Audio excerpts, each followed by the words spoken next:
पहले बताओ। ने फिर से आपके परिवार पर अटैक किया, कहा है इतने ज्यादा बच्चे पैदा करना चाहिए, सब लोग आप अपने परिवार में ही रख रहे हैं, बेटी को दे रहे हैं, बेटे को दे रहे हैं, इन्वॉल्व कर रहे हैं।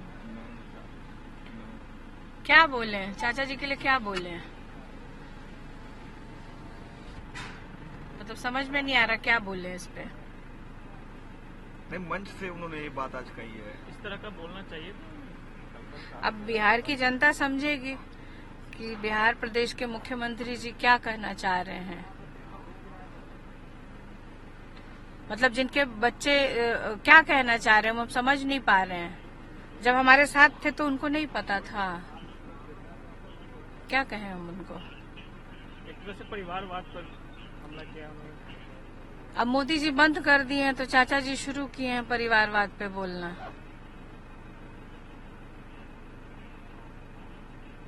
मंच साझा करने से भी बच रहे हैं मोदी जी और नीतीश जी एक स्टेज पे। ये तो खैर उनका अपना डिसीजन है। दोनों दल जेडीयू और भाजपा के लोग क्या कारण है तो ये तो मीडिया के लोग को पूछना चाहिए, दोनों दल के नेताओं से कि आखिर कारण क्या है।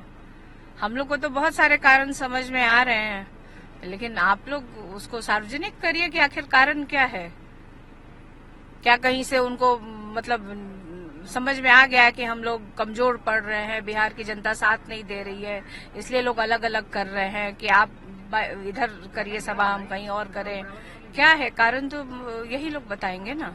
कल 4 सीट पे वोटिंग हुई, फर्स्ट फेज खत्म हो गया, क्या रुझान, क्या फीडबैक आप लोग को मिला? जो फीडबैक हम लोग को मिला है वहां से कि बहुत अच्छा रहा इंडिया गठबंधन के जितने भी प्रत्याशी हैं और वो लोग जीत रहे हैं। वो लोग अपनी जीत के प्रति बहुत आश्वस्त हैं और चारों सीट। लेकिन कल के चुनाव के बाद तो रविशंकर प्रसाद ने कहा कि हम लोग 400 उम्मीद लगा रहे थे, लेकिन 400 से ज्यादा पार कर जाएंगे हम लोग। हाँ, नीतीश जी तो बोले थे 4,04,000। रविशंकर प्रसाद जी अपनी चिंता कर लें, पटना साहिब में अपनी चिंता करें, बाकी सीटों के बारे में छोड़ दें। वो बिहार की जनता देख रही है। उनके खिलाफ खिलाड़ी नहीं दिख रहा है। तेजस्वी ने भी कहा है कि फर्स्ट डे ही फ्लॉप शो हो गया 400 पार का जो था उनका। बिल्कुल, मैंने जैसा कहा कि हम लोग मुद्दों के साथ गए थे और चारों सीट हम लोग जीत रहे हैं, तो फ्लॉप ही हुआ ना। फर्स्ट डे फर्स्ट शो अगर सीटें खाली रह जा रही है तो ये फ्लॉप ही हुआ ना।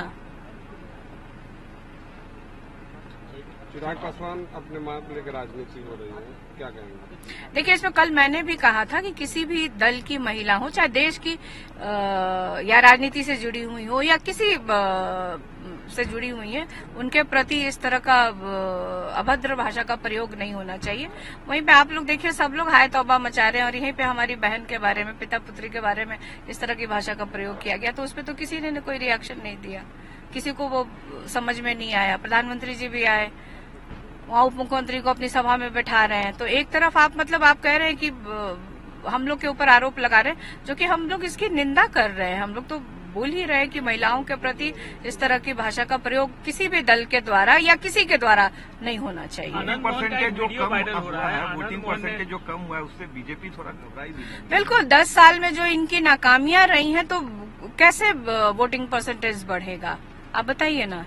कुछ किया नहीं इन लोगों ने देश में, जो वादे किए थे वो पूरे नहीं हुए, यही कारण है वोटिंग परसेंटेज घटने का। आनंद मोहन का एक वीडियो वायरल हुआ है जिसमें वो मंच पर साफ तौर पे कह रहे हैं मुझे कुर्मी, कुशवाहा, बनिया का वोट नहीं चाहिए, नहीं इन लोग से वोट मांगेंगे। देखिए, ये तो हम लोग कह ही रहे हैं कि इन नेताओं के कथनी और करनी में बहुत फर्क है।